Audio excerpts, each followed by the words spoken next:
Olá, sejam todos e todas muito bem-vindos e bem-vindas a mais um vídeo do nosso canal Princípio, que é um canal dedicado a falar sobre saúde mental do trabalho.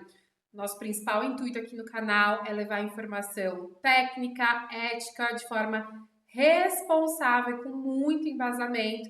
Afinal de contas, somos todos profissionais de saúde e segurança no trabalho querendo promover saúde, prevenir doenças e levar cada vez mais ambientes de trabalho seguros para os nossos trabalhadores e trabalhadoras aqui do Brasil.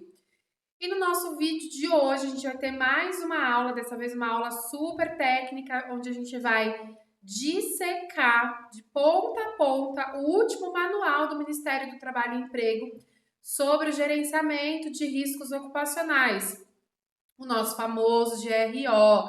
Então, esse manual foi um manual super polêmico, lançado pelo MT em março desse ano, então um manual super fresquíssimo, e ele vem para, de forma definitiva, fornecer orientações, diretrizes, realmente pegar na mão ali do profissional e ensinar o que é que o GRO está pedindo, como é que eu aplico de fato na prática ali no dia a dia da empresa todas aquelas disposições contidas no capítulo 1.5 da norma regulamentadora número 1, que trata do gerenciamento de riscos ocupacionais.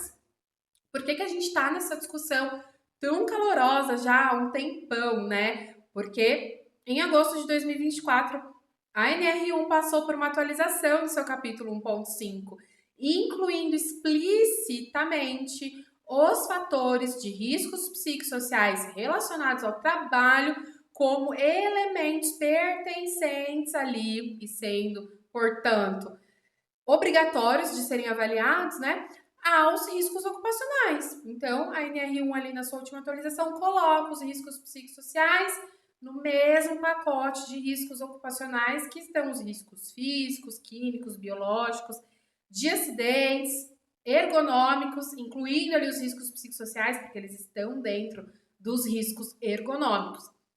E aí muitas discussões foram levantadas, né, com essa atualização da norma, muita confusão, muita desorientação, desinformação.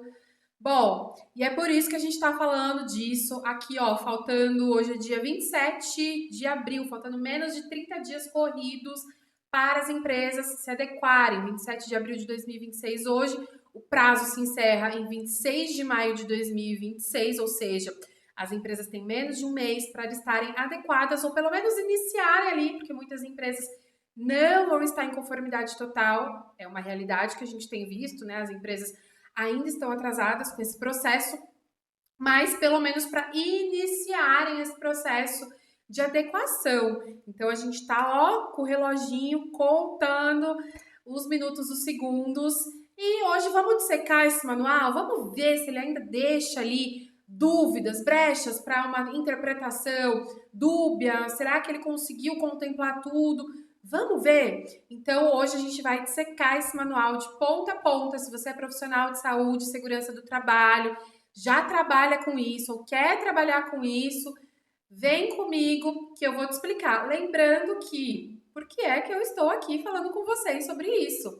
Eu sou psicóloga do trabalho, atuo há mais de 10 anos em saúde corporativa, especificamente com saúde ocupacional, atuando ali em parceria com o SESMIT, sempre ali dentro desse ambiente de saúde e segurança do trabalho, vivendo no dia a dia prático que é a saúde e segurança do trabalho em grandes empresas do setor de tecnologia, do setor industrial, varejista, de diferentes portes e segmentos, multinacionais, com diferentes níveis de cultura de segurança, com diferentes processos, mas todas, absolutamente todas, fazendo gerenciamento de riscos ocupacionais, porque isso é obrigatório para todo mundo.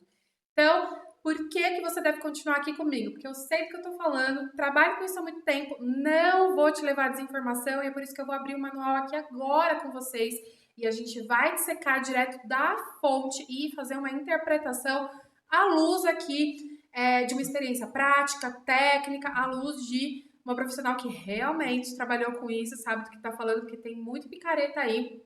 Assim como sempre surgem picaretas em todos os assuntos que são novidades aqui no nosso país, infelizmente. Então, confie em mim e se você ainda não se inscreveu no canal, se inscreva já no canal. Vou deixar aqui para vocês se inscreverem. Vou deixar também depois no Instagram. Já deem o seu like aí, se inscreva no canal para você não perder nenhuma notificação, porque o conteúdo é legal e aqui a gente tem muito conteúdo. Saúde mental no trabalho não acaba nunca. Mas agora chega de papo, vamos ao que interessa. Então, vamos lá para o nosso manual? Então, estamos aqui com o nosso documento aberto. O documento é este daqui, tá? Ele está disponível na internet, está disponível para baixar. O Manual de Interpretação e Aplicação do capítulo 1.5 da NR1, que trata o que? No gerenciamento de riscos ocupacionais, incluindo os fatores de riscos psicossociais relacionados ao trabalho. Então, aqui a gente tem, né, um manual super completo, 140 páginas, que eu já deixei aqui algumas anotações, alguns grifos para a gente trabalhar em conjunto na aula de hoje. Bom, a NR1, então, ela é uma norma que estabelece os requisitos principais, básicos para o gerenciamento de riscos ocupacionais. E ela passou, né, por uma atualização significativa lá em agosto de 2024. Essa alteração, gente, ela não veio do nada, isso é muito importante a gente falar. A alteração ela não acontece do nada, ela foi resultado de um extenso e democrático. Por que democrático? Porque envolveu a participação de representantes dos trabalhadores, dos empregadores e também profissionais de saúde e segurança do trabalho. Essa atualização foi discutida lá na comissão tripartite, que é a comissão que se debruça a fazer os estudos sobre as normas regulamentadoras, discutir as diretrizes sobre saúde e segurança do trabalho no Brasil. Ela chama tripartite porque realmente ela é composta por representantes das 3 esferas principais ali em saúde e segurança do trabalho, que são esferas do Estado, do governo, né, esferas da bancada empregadora e esfera dos representantes dos trabalhadores. E para essa atualização foi realizado um estudo de impacto regulatório, que eles chamam de análise aqui do impacto regulatório para avaliar as consequências, quais que seriam os impactos de fato de uma mudança dessa magnitude, porque é de fato uma mudança ali com uma magnitude bastante considerável. Então, a gente tem aqui, vamos tentar baixar aqui, ó. O processo tripartite assegurou que as modificações refletissem as reais necessidades dos ambientes de trabalho, visando o quê? Sempre a proteção efetiva da saúde dos trabalhadores com viabilidade de implementação pelas organizações, ou seja, essa mudança reflete uma necessidade do nosso ambiente de trabalho atual, que é o quê, gente? Vou até puxar a câmera aqui para mim. A gente tem passado por um momento intenso de um significativo aumento, né, ano após ano, nos afastamentos por transtornos mentais, relacionados ou não ao trabalho. Mas o fato é que esses trabalhadores estão adoecendo de transtornos psicológicos diversos, ansiedade, depressão, enfim, que podem ou não ter tido origem no trabalho, podem ter o trabalho como um fator não causador, mas agravante, ou podem não ter absoluta, né, nenhuma relação com o trabalho. O fato é que isso gera um impacto econômico significativo. Afastamentos, limbos previdenciários, benefícios previdenciários, o impacto organizacional, financeiro, jurídico também é super relevante. Então, isso reflete uma necessidade real dos trabalhadores de que a gente precisa olhar para aspectos presentes no ambiente de trabalho que possam gerar algum tipo de adoecimento. Mas também considerou a viabilidade de implementação pelas empresas. É possível de ser implantado? Não é possível? Muitas empresas têm dito que não é possível. E você, o que você acha? Você acha que é possível? Não é possível? Aqui a NR, todo esse estudo aqui para atualização da NR foi baseado nessa perspectiva de que existe sim viabilidade para a implantação das empresas. Então vamos voltar aqui para o nosso manual. Voltando aqui para o nosso manual, então a gente tem aqui toda a explicação do processo tripartite. Vamos descer mais um pouquinho para a gente conseguir se aprofundar nesse texto. Então, esse manual vai se dirigir aos empregadores, trabalhadores, representantes dos empregadores e dos trabalhadores e aos profissionais de SST. Bom, aqui ele já entra na questão dos riscos psicossociais. Uma das inovações mais significativas foi a inclusão expressa dos fatores de riscos psicossociais relacionados ao trabalho no escopo do GRO. Então, essa foi a principal inovação e não só principal, mas polêmica também. Reconhecendo então a importância e a complexidade desse tema, o Ministério ele já tinha em 24 de abril de 25 lançado o guia de informações sobre os fatores de riscos psicossociais relacionados ao trabalho. E ele, né, nesse manual aqui de orientação, ele já deixa muito claro que a gente precisa consultar este documento de 140 páginas em conjunto com o guia de informações sobre os fatores de riscos psicossociais. Por quê? Aqui nesse manual de 140 páginas, o mais recente, não vai ter nenhuma novidade, nenhuma orientação nova, né? Nada que já não tivesse sido antecipado lá no guia de informações sobre os fatores de riscos psicossociais, tá? Então esse guia, ele continua sendo válido, ele continua sendo ali, tendo uma necessidade de ser consultado para que consigamos trabalhar em conjunto com os dois documentos, tá bom? E é por isso que nessa aula a gente também vai abrir o outro documento, que é esse daqui, o Guia de Informações sobre os Fatores de Riscos Psicossociais Relacionados ao Trabalho. Vamos ver, então, o que é que esse documento já adiantou para a gente? Vamos descer aqui um pouquinho, né? Então, a gente está falando aqui, né, de novo, ele se dirige também aos empregadores, aos trabalhadores e aos profissionais de SST, tá? Então, a inclusão expressa dos fatores de riscos psicossociais, tá? Eles estão agora contemplados aqui, ó, no GRO, que antes a gente tinha apenas ali os riscos decorrentes de agentes físicos, químicos, biológicos, de acidentes e os riscos relacionados aos fatores ergonômicos, tá?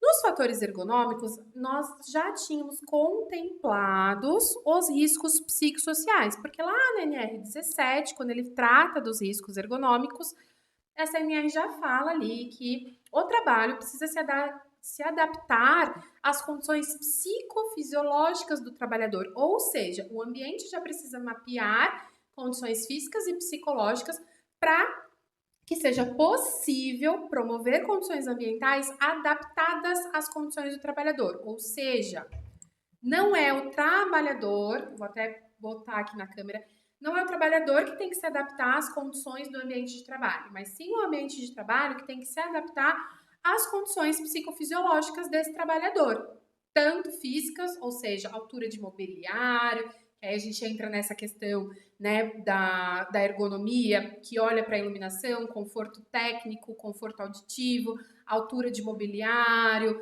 enfim, passagem, né, dos corredores, tudo isso. E também psicológicas, onde a gente vai olhar para os fenômenos psicossociais presentes na organização do trabalho que podem gerar algum tipo de dano, agravo à saúde do trabalhador. Então, agora a NR1 traz isso de forma explícita, mas ele já estava sendo contemplado lá na NR17. Porém, muitas empresas, né, a grande maioria não faziam. Enfim, e agora a NR1 traz isso muito explicitamente para que não haja dúvidas de que sim, precisamos levar em consideração essas condições psicossociais relacionadas ao trabalho, tá bom? Aqui ele deixa muito claro para a gente que são os fatores de riscos psicossociais relacionados ao trabalho. Por quê? Porque fatores de riscos psicossociais existem em diferentes esferas da nossa sociedade. Vou trazer a câmera aqui para mim de novo. Fatores psicossociais, eles existem na nossa sociedade. Então, o que é um fator de risco psicossocial? Exposição à violência, é, falta de acessibilidade a recursos de saúde, falta de acessibilidade a lazer, educação, são riscos psicossociais que, infelizmente, boa parcela da nossa população está exposta. Porém, aqui na NR1, a gente trata especificamente dos riscos psicossociais relacionados ao trabalho. E por que eu tô fazendo esse recorte, inclusive colocando a câmera aqui para mim? Porque hoje mesmo, dia 27 de abril de 2026, eu vi uma pessoa no Instagram falando do aumento significativo de mulheres que foram afastadas do trabalho no ano de 2025 por terem sido vítimas de violência doméstica. E que agora as empresas não podem mais considerar isso como um fenômeno individual, mas sim contemplar no seu gerenciamento de riscos psicossociais, conforme pede a NR1. Gente, não faz sentido isso, né? Porque a violência doméstica, conforme caracterização da própria Lei Maria da Penha, é uma violência que ocorre na unidade doméstica ou familiar, nas relações íntimas de afeto, ou seja, essa mulher precisa ter uma relação íntima de afeto com o agressor. E íntima, não necessariamente uma relação amorosa, mas uma relação íntima ali, familiar, de irmão, de pai, que acontece, né, infelizmente. Isso está no âmbito, sim, social, é um risco psicossocial. Realmente não acredito que seja um problema individual, né? Nisso, essa pessoa que fez esse rios acertou, não é um problema individual, é um problema social, da nossa sociedade, do nosso Estado, de criar políticas públicas mais eficazes que protejam essas mulheres. Porém, não é um problema da organização, porque não está acontecendo dentro do ambiente de trabalho. É um problema da organização quando é uma violência ocorrida no contexto de trabalho. Porque aqui a NR1 pede que a gente avalie os riscos psicossociais relacionados ao trabalho. Claro que uma mulher que é vítima de violência doméstica, ela vai chegar no trabalho muito mais desestabilizada, ela pode sim, né, apresentar sofrimento emocional, enfim, tem uma série de questões ali. Porém, esse risco psicossocial não teve origem no trabalho. Embora essa trabalhadora possa ter consequências a nível individual que vão gerar um afastamento, um possível afastamento, isso é sem sombra de dúvidas inegável, essa violência não aconteceu, não teve origem no âmbito do trabalho, portanto, não é responsabilidade de nenhuma organização fazer um mapeamento de quais outros fatores de riscos psicossociais os seus trabalhadores estão expostos fora dali.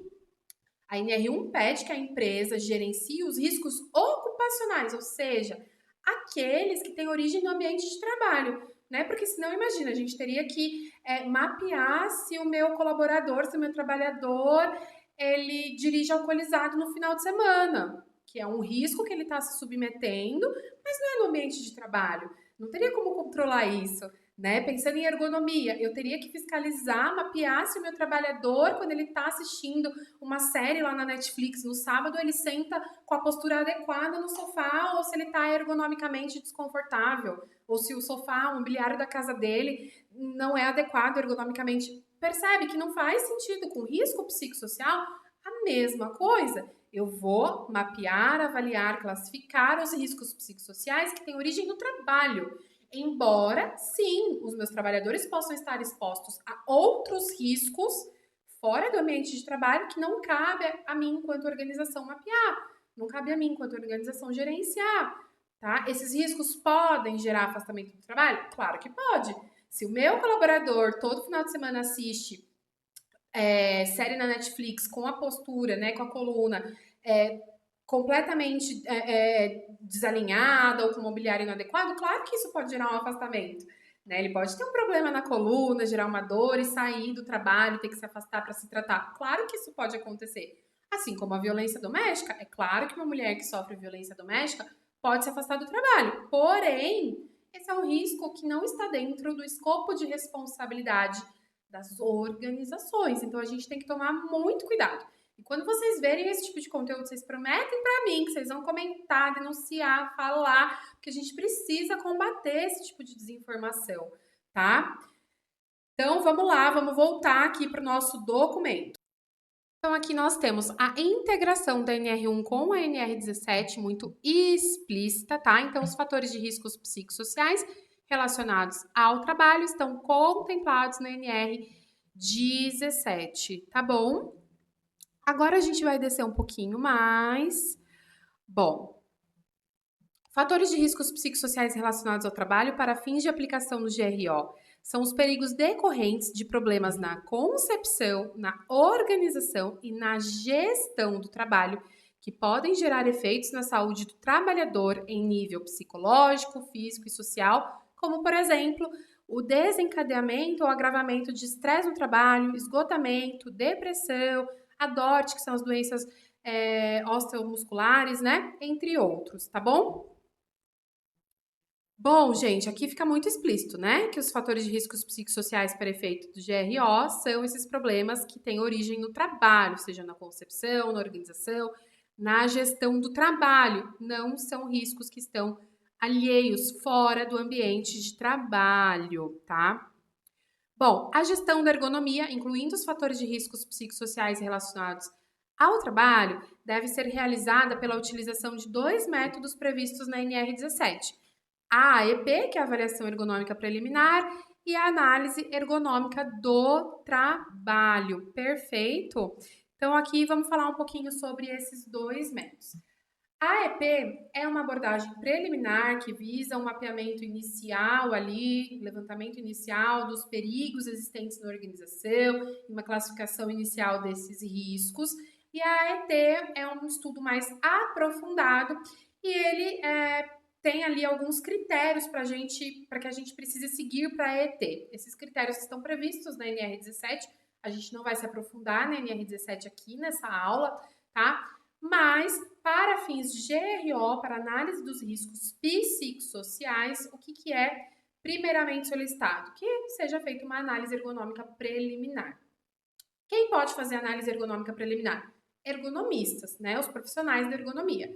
A ergonomia é uma formação multiprofissional, interdisciplinar, então tem ergonomistas que são engenheiros, tem ergonomistas que são fisioterapeutas do trabalho, tem ergonomistas que são enfermeiros, médicos, enfim, é uma área multidisciplinar, então vários profissionais de diferentes especialidades podem se capacitar em ergonomia e atuar como ergonomista do trabalho, e esses ergonomistas podem fazer uma avaliação ergonômica preliminar de todos os fatores ergonômicos ali que eles estão descritos também na NR17, tá?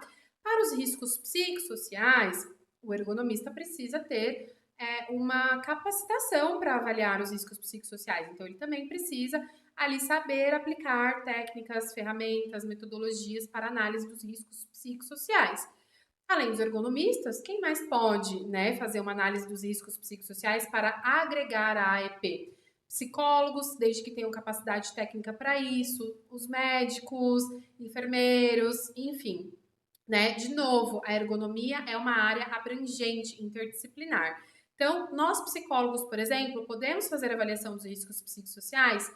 Sim, desde que estejamos tecnicamente capacitados para isso. Podemos fazer a análise ergonômica preliminar do trabalho completa? Não, se a gente não for ergonomista, tá? Por quê? Aí a gente precisa, né, na análise ergonômica preliminar completa, a gente precisa avaliar condições biomecânicas do trabalho, enfim, uma série de outras questões que nós, enquanto psicólogos, não temos competência técnica para. A gente não estudou para isso, a menos que a gente faça ali uma pós-graduação, uma capacitação em ergonomia, e aí sim a gente consegue fazer a AEP completa de todas as dimensões ergonômicas. Porém, se a gente não for um ergonomista, a gente pode sim fazer análise dos riscos psicossociais, conforme ali os manuais têm apontado, e a gente já vai chegar nessa parte, tá? Para que a nossa análise dos riscos psicossociais complemente a EP que já está realizada na empresa. Se a empresa não tem uma EP realizada, aí a gente vai precisar trabalhar em conjunto com o ergonomista para que ele faça a parte ergonômica das outras dimensões ergonômicas e a gente pode fazer esse trabalho interdisciplinar atuando especificamente na avaliação dos riscos psicossociais relacionados ao trabalho, tá bom? Porque a NR1 e a NR17 não limitam a atuação de nenhum profissional na avaliação dos riscos psicossociais, muito pelo contrário, ela até sugere que as empresas busquem parcerias especializadas quando eles não têm conhecimento e que essas parcerias especializadas sejam compostas ali de profissionais que tenham conhecimento técnico dos fenômenos psicossociais relacionados ao trabalho, que tenham conhecimento técnico das metodologias, ferramentas e o conhecimento técnico ali da nossa norma também, tá bom? Então vamos continuar aqui no nosso estudo? Continuando aqui o nosso estudo. Então, aqui nesse guia, ele traz uma listagem exemplificativa. Gente, destaque aqui para essa palavra, tá? Exemplificativa. Porque eu tenho visto muitas pessoas em outras né, aulas em outros conteúdos de Instagram, dizendo que o Ministério do Trabalho e Emprego pede avaliação de 3 fatores de riscos psicossociais. Que são esses 3 aqui, né, que estão aqui nesse guia.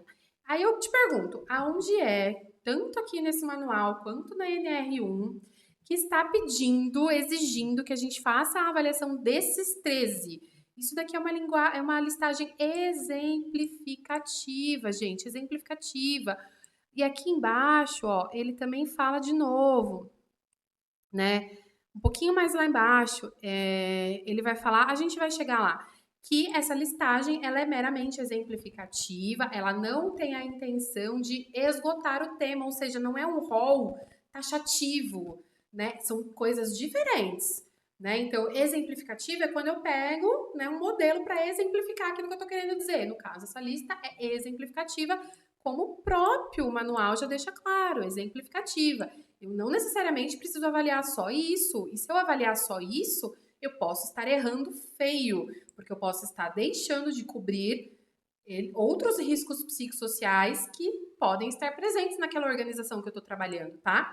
Então aqui é exemplificativo, tá? E aí ele desenha aqui alguns exemplos. Então, assédio, má gestão, baixa clareza, falta de suporte e as possíveis consequências ou agravos. Inclusive, essas possíveis consequências ou agravos também são exemplificativas, tá? Porque aqui tá tudo bem genérico, vocês estão vendo, né? Transtorno mental, transtorno mental, transtorno mental, né? Então, é uma lista exemplificativa, tá?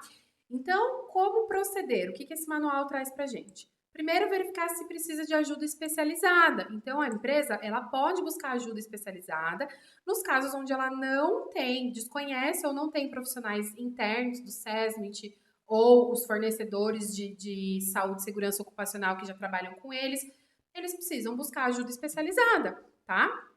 Então, é uma responsabilidade que elas podem ali compartilhar com uma consultoria especializada. Envolver todas as partes interessadas, então, os profissionais do SESMIT, os trabalhadores, é fundamental, imprescindível que a gente ouça os trabalhadores em todas as etapas, assim como a gente faz com todos os outros riscos. Os trabalhadores são os que detêm o conhecimento real das suas atividades de trabalho. São eles que vão nos nutrir das informações do que acontece na realidade. Atribuir as responsabilidades, comunicar sempre os trabalhadores em todas as etapas, o que será feito, como será feito, por quem será feito, para que será feito, tá bom?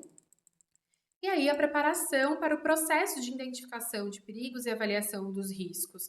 Então a gente precisa fazer o levantamento aqui das informações do estabelecimento, do processo produtivo, dos postos de trabalho. Então não é simplesmente, né, pegar e aplicar um questionário, mas sim entender a complexidade daquela estrutura organizacional. Como aquela estrutura organizacional se movimenta, como que são as engrenagens daquela estrutura, os relacionamentos, os processos produtivos, as funções, como que elas são exercidas, né? Quais são os outros riscos que já tem nesse PGE, nesse programa de gerenciamento de riscos, tá? Informações sobre os acompanhamentos de saúde do trabalhador. Então, é um trabalho muito transversal. A gente também precisa saber se aquela empresa tem histórico ali de afastamento, de abertura de CAT, que é a comunicação de acidente de trabalho. Ela é emitida sempre que há um acidente de trabalho de fato ali dentro das instalações da empresa, como também ela é emitida quando eu tenho uma doença ocupacional, ou seja, um trabalhador adoecido por conta do trabalho, né? Que mais? A gente precisa analisar então esses acidentes, analisar outros indicadores populacionais, perfeito? Bom, o que mais que a gente precisa saber, né? Que o processo de identificação de perigos e avaliação dos riscos precisa alcançar todas as atividades da empresa. Então, aqui, ó, o processo de identificação de perigos e avaliação de riscos precisa alcançar todas as atividades da empresa, nos termos da NR17 e da NR1.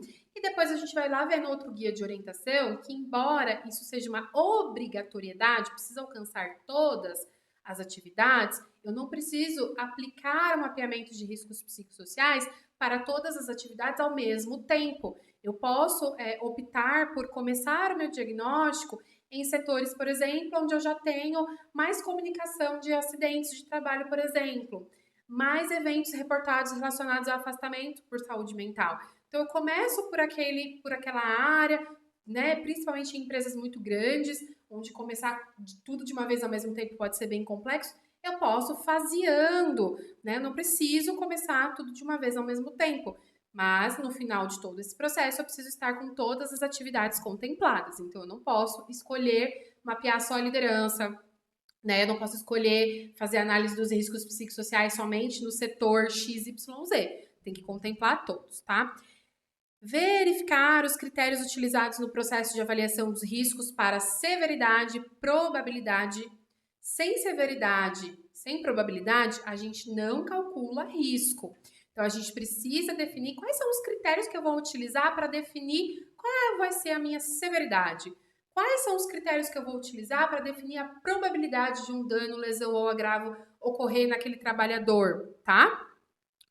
Classificação dos riscos, né? O nível de risco, a classificação dos riscos e a tomada de decisão, tá? O que eu vou fazer com os riscos que eu encontrei. Então, é importantíssimo que eu tenha essas etapas.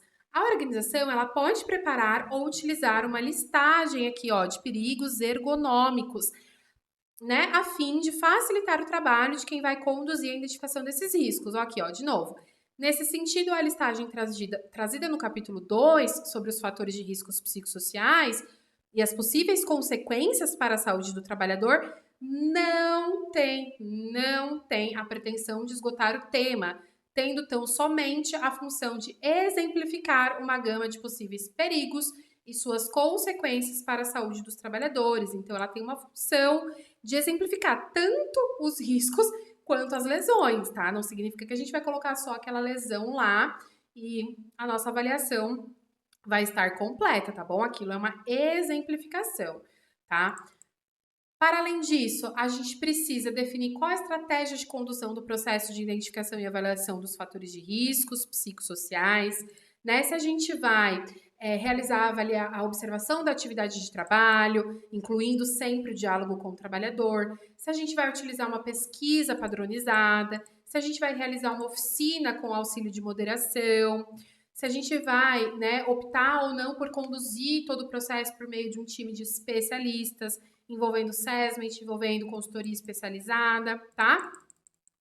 Então tá aqui, ó, em relação às ferramentas, o MT não define ou não sugere nenhuma metodologia específica, tá? Ficando a cargo da organização, gente. Isso daqui é uma das questões que mais gera polêmica. Como que o MT não definiu uma metodologia específica? Os riscos psicossociais não são subjetivos, a gente consegue mensurar, porque eles estão o quê? Presentes na organização do trabalho, ou seja, eles não estão intrínsecos ao trabalhador, não são sintomas individuais, eles estão presentes na organização do trabalho, portanto, a gente consegue medir através das ferramentas adequadas.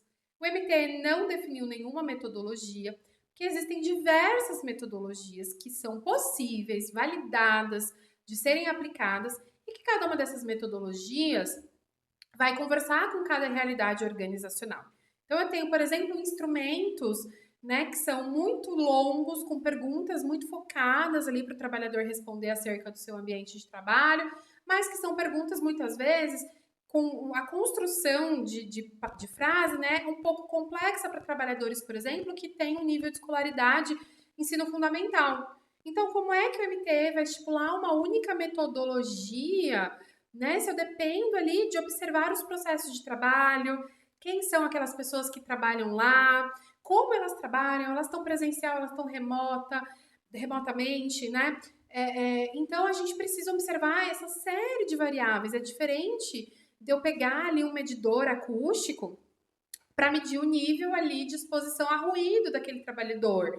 Porque a estrutura ali do ouvido é similar para todo mundo, é igual para todo mundo. A gente tem ali referências técnicas com relação a isso, tá? Agora, para o ambiente psicossocial, embora os fatores estejam ali presentes, o modo de coletar o trabalho, de coletar essas informações não vai ser igual para todo mundo. Vão ter empresas que eu vou me beneficiar muito mais de uma entrevista com o trabalhador, de uma escuta, de uma observação da atividade de trabalho, e outras empresas que eu vou me beneficiar de uma combinação da observação e da entrevista e a aplicação de um questionário, tá? Então, realmente faz sentido para riscos psicossociais a não definição de uma metodologia específica, tá? A não obrigatoriedade de ser uma metodologia, porque as realidades de cada empresa são diferentes, né? Se as realidades de cada setor da economia já são diferentes, então a gente vê um perfil ali muito parecido para empresas do setor financeiro, empresas varejistas, indústria. Imagina quando eu afunilo um pouco mais e entro em cada indústria, em cada varejo, em cada banco, né? Eu tenho muitas especificidades, muitas particularidades. Não dá para definir realmente somente uma ferramenta que contemple tudo isso. Pelo menos ainda não fomos capazes ali, né, enquanto estudiosos, de definir uma única ferramenta que contemple, uma única metodologia que contemple toda essa diversidade ali de composição do ambiente organizacional. Se um dia a gente tiver uma metodologia que consiga dar conta disso, a gente pode até utilizar. Hoje, entendo ali, até quero saber a sua opinião, que faz sentido o MTE deixar em aberto para que a gente consiga escolher dentro da gama possível ali de ferramentas que a gente tem, a que melhor se adequa à realidade daquela organização que a gente vai atender. Por isso que é muito importante que nós, profissionais de SST, conheçamos as metodologias, né? Conheçamos ali a base, o que a NR1 pede de fato, para que aí sim a gente consiga trazer metodologias que atendam aquilo que a NR1 está pedindo. Então, antes de instrumento, antes de metodologia, antes de aplicação, a gente precisa conhecer profundamente o que medir, como precisa ser medido, para que precisa ser medido, para aí sim a gente pensar em instrumento. Então, a gente precisa dar esse passo anterior aqui, tá bom? Voltando aqui para o nosso manual. Então, aqui, a ferramenta deve avaliar os fatores de risco de uma forma relacionada com as condições de trabalho existentes. Então, a gente não vai avaliar a violência doméstica, a gente não vai avaliar nenhum fenômeno que está fora do ambiente de trabalho, tá? E a ferramenta específica deve ser adequada às condições gerais da organização, como, por exemplo, a dimensão da empresa, tá? Uma outra coisa aqui, um outro aspecto que eu acabei pulando, mas é bem importante a gente falar, que a organização necessita criar um ambiente de confiança para que se possa realmente dialogar com o trabalhador e trazer as questões reais que estão afetando a atividade de trabalho, tá bom? Para que a gente consiga ter fidedignidade do raio-x organizacional. Embora a gente não tenha ali a definição de uma ferramenta obrigatória, a orientação é clara ao dizer que a ferramenta específica deve se verificar se ela está cientificamente fundamentada. Então, não pode ser um questionário qualquer, uma pesquisa de clima. Tem que ter ali uma validação científica por trás. Então, precisa ser uma ferramenta fundamentada. E é importante, além de verificar a ferramenta, né? Importante verificar as qualificações, treinamentos e habilidades necessárias para a aplicação dessa ferramenta específica. Então, não é qualquer profissional, tem que ser um profissional tecnicamente capacitado, qualificado para fazer a aplicação dessa ferramenta, até porque a aplicação envolve criar aquele ambiente de segurança, comunicar aos trabalhadores, conseguir analisar os resultados, interpretar esses resultados à luz ali dos fatores de riscos psicossociais, perfeito? Então, não é uma mera burocracia, não é uma mera aplicação de instrumento, existe toda uma técnica por trás, tá bom? A chave para o sucesso, né, da organização no processo de identificação e avaliação dos fatores de riscos psicossociais é fazer um bom planejamento e uma boa preparação, tá? Bom, então aqui, para implementar a identificação dos perigos e avaliação dos riscos, é importantíssimo, fundamental, obrigatório viabilizar a participação do trabalhador em todas as etapas. A gente precisa acessar o trabalho real. O que isso significa? Que o trabalho prescrito, existe o trabalho prescrito e o trabalho real. O trabalho prescrito geralmente é aquilo que está na descrição de cargos e salários da empresa. É aquilo que aquela função teoricamente deveria fazer, como ela deveria fazer, com que ferramentas ela deveria fazer e por que ela deveria fazer. Mas nem sempre o trabalho prescrito, que está lá bonitinho no descritivo de cargo, corresponde ao trabalho real. Às vezes, esse trabalhador está fazendo muito mais coisa do que ele deveria fazer. Então, a gente precisa acessar o trabalho real, aquilo que acontece na realidade, que é diferente do trabalho prescrito. Bom, então, nesse processo, a gente vai verificar se os fatores de riscos psicossociais estão presentes na atividade de trabalho, tá bom? Bom, vamos lá. Se os fatores de risco, né, estiverem presentes, deve-se prosseguir com o processo, realizando a avaliação e a classificação do risco nos termos da NR1. Ou seja, se eu identificar aqui que algum daqueles meus perigos psicossociais que eu elegi para avaliar através da minha listagem, do meu instrumento, enfim, se eles estiverem presentes, eu preciso classificar eles, né? Ou seja, não basta dizer que estão presentes, eu preciso dizer em que nível eles estão presentes. Eles estão presentes de uma forma em um nível baixo, ou seja, um nível que provavelmente ali não vai gerar algum dano ou agravo. Eles estão presentes em um nível significativo, em um nível crítico. Eu preciso dizer qual que é a gravidade da presença desse risco. Por isso, os critérios de probabilidade e severidade são tão importantes. A gente precisa dominar esses conceitos, tá? Então, alguns destaques, né? A caracterização, a avaliação qualitativa do risco, tá? Que pode ser feita de forma qualitativa, nos termos da NR17. A caracterização da exposição, a gente precisa fazer uma descrição, relatando como é que a atividade é realizada, de que forma esse risco está presente, para a gente entender qual que é a exposição desse trabalhador, em que momentos e de que forma ele é exposto a esse risco. E evitar a confusão com o exame médico de aptidão. O exame médico de aptidão, ele está contemplado lá na NR7, que é o PCMSO. Embora o PCMSO se alimente do PGR, para que o médico faça o PCMSO, ele precisa conhecer todos os riscos mapeados pela organização. Aqui na NR1, a gente não vai fazer exame médico de aptidão do trabalhador, a gente não vai rastrear sintomas de saúde do trabalhador, mas sim condições ambientais que podem gerar doenças ocupacionais, tá? E aí, para a gente ir finalizando esse manual, a implementação do controle e acompanhamento das medidas de proteção é uma etapa crucial também.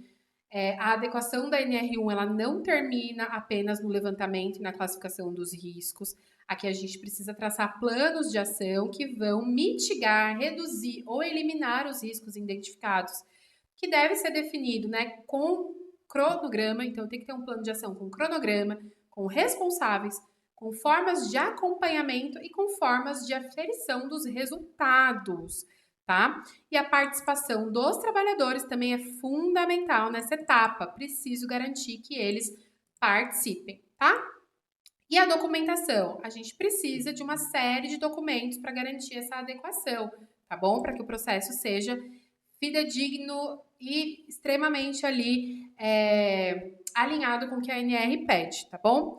Então, todas as etapas do processo devem ser registradas nos documentos do PGR ou na EP, nos casos das empresas dispensadas de elaborar o PGR. Então, tem algumas empresas que são dispensadas de elaborar PGR, porém, elas não são dispensadas de elaborar a EP.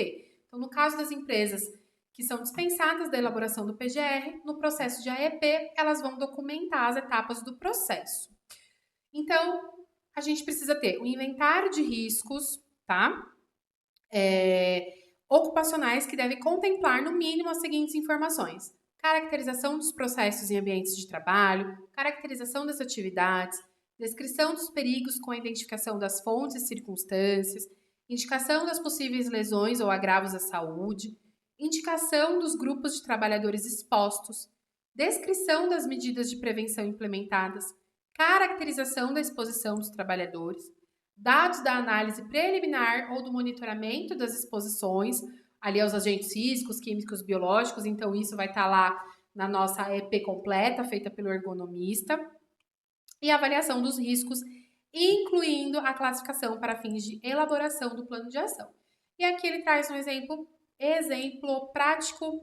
A gente vai voltar para o outro manual, tá bom? Então, aqui a gente já viu que os dois documentos devem ser constados em conjunto.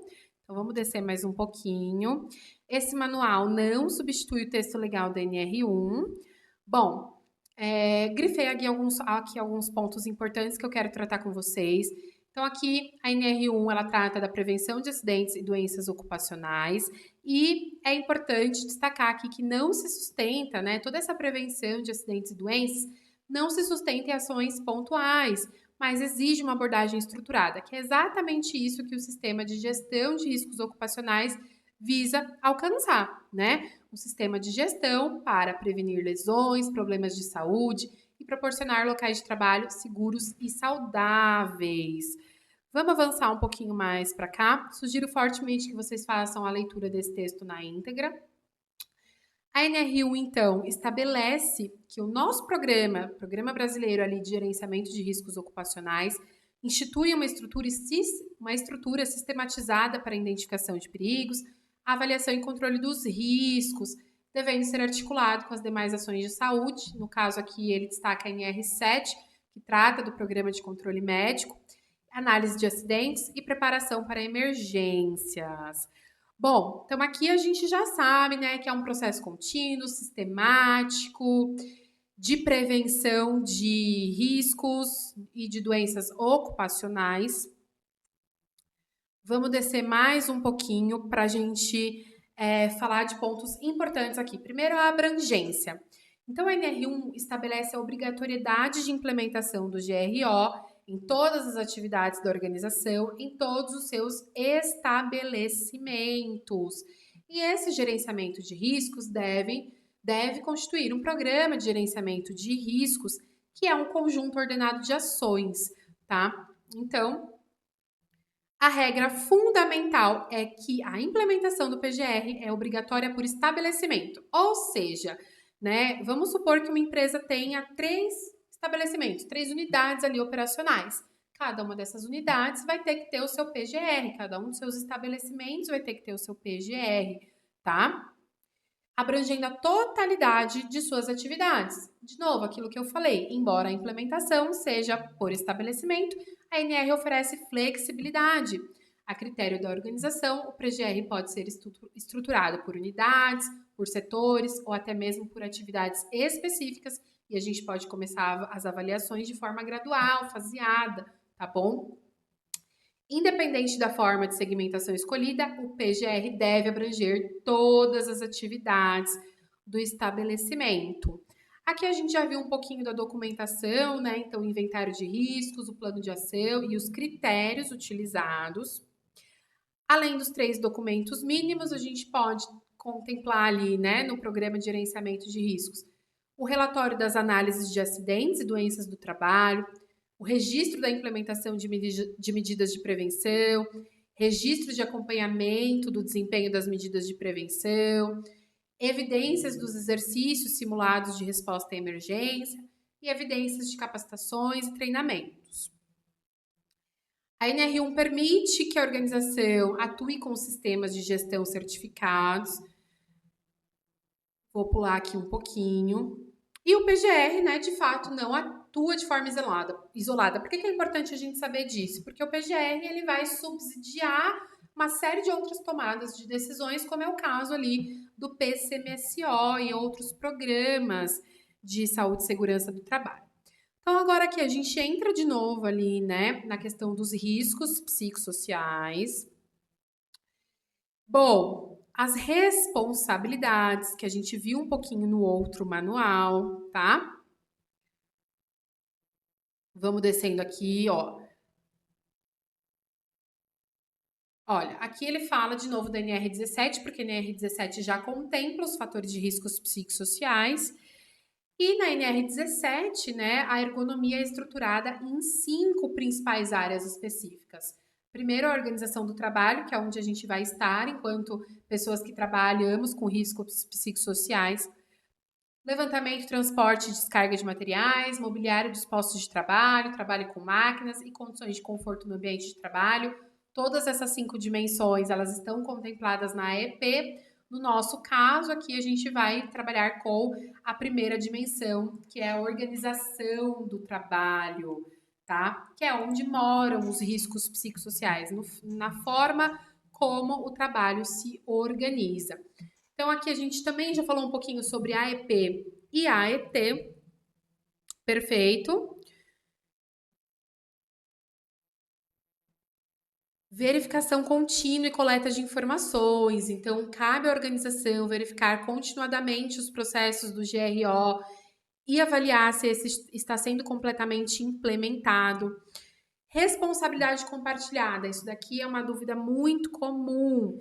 Sempre que várias organizações realizem simultaneamente atividades no mesmo local de trabalho, elas têm responsabilidade compartilhada de executar ações integradas para aplicar as medidas de prevenção, visando a proteção de todos os trabalhadores expostos aos riscos, como, por exemplo, é o caso de trabalhadores terceirizados, né, que estão fazendo trabalham para uma empresa, mas eles são alocados no ambiente organizacional de outra empresa como prestadores de serviço. Então, a terceirização gera muito isso aqui da responsabilidade compartilhada, ou seja, não, a análise dos riscos ocupacionais aos quais esses trabalhadores terceirizados estão submetidos não é responsabilidade só de uma ou só de outra, é uma responsabilidade compartilhada, tá? Exemplos típicos ali, os trabalhadores terceirizados, condomínios, edifícios, feiras, shopping centers, tá? Onde a gente tem aqueles seguranças trabalhando, enfim, é uma responsabilidade compartilhada. Mecanismos de participação e comunicação dos trabalhadores. Então, a gente precisa garantir a participação e a comunicação dos trabalhadores em todos os processos, tá? Então, a organização precisa adotar mecanismos para participação, consulta e comunicação dos trabalhadores. O envolvimento ativo dos trabalhadores é fundamental. Então, a gente pode se comunicar utilizando a CIPA, a gente pode se comunicar utilizando quadros de comunicação, e-mails, TV corporativa, tá? E a gente precisa comunicar tudo para esse trabalhador, tá? Desde os primeiros passos até mesmo ali os riscos identificados e o plano de ação. Perfeito? Bom, então aqui eu acho que já deu para a gente conhecer um pouquinho desse manual, o que ele nos traz. Ele é super extenso, em uma aula aqui de 50 minutinhos, uma hora, a gente não consegue esgotar todo ele. Espero que a gente tenha começado a dissecar um pouco esse manual. Esse vídeo vai ter parte 2 para não ficar tão extenso. E voltem aqui comigo para a gente fazer a parte 2, continuando aqui na avaliação dos riscos, dos perigos, dissecando de fato esses conceitos e aprendendo como é que eles se mostram ali na nossa análise de riscos psicossociais, que contempla ali todo esse processo de GRO, tá bom? Conto com vocês. Até a próxima.